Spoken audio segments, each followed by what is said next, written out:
One British minister is urging Christians to pray 4-year-old Prince George is gay in hopes of advancing LGBT rights in the United Kingdom.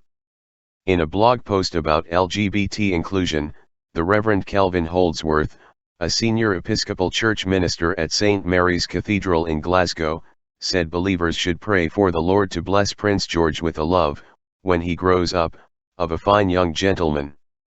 The little prince became something of a media sensation in August, when a pro-LGBT news site ran a story based on one photo of George, saying he has become a gay icon overnight as a result of the innocent image. The post Holdsworth penned includes a list of 9 actions Christians could take to force the Church of England to change its policies regarding LGBT lifestyles.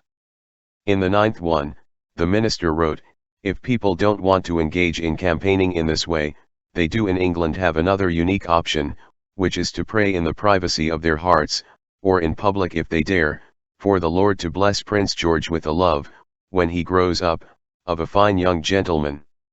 A royal wedding, he continued, might sort things out remarkably easily, though we might have to wait 25 years for that to happen. Who knows whether that might be sooner than things might work out by other means.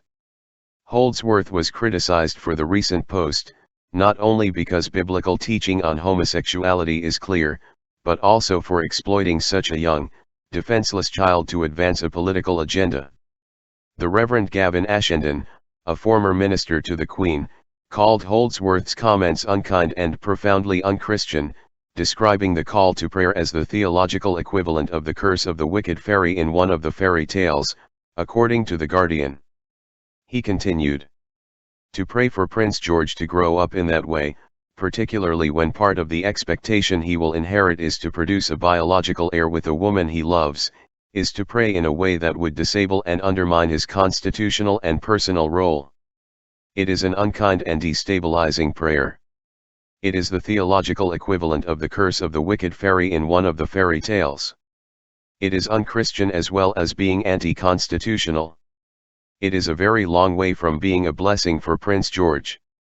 Neither of Prince George's parents, Prince William, Duke of Cambridge, and Catherine, Duchess of Cambridge, have responded to the British minister's controversial suggestion.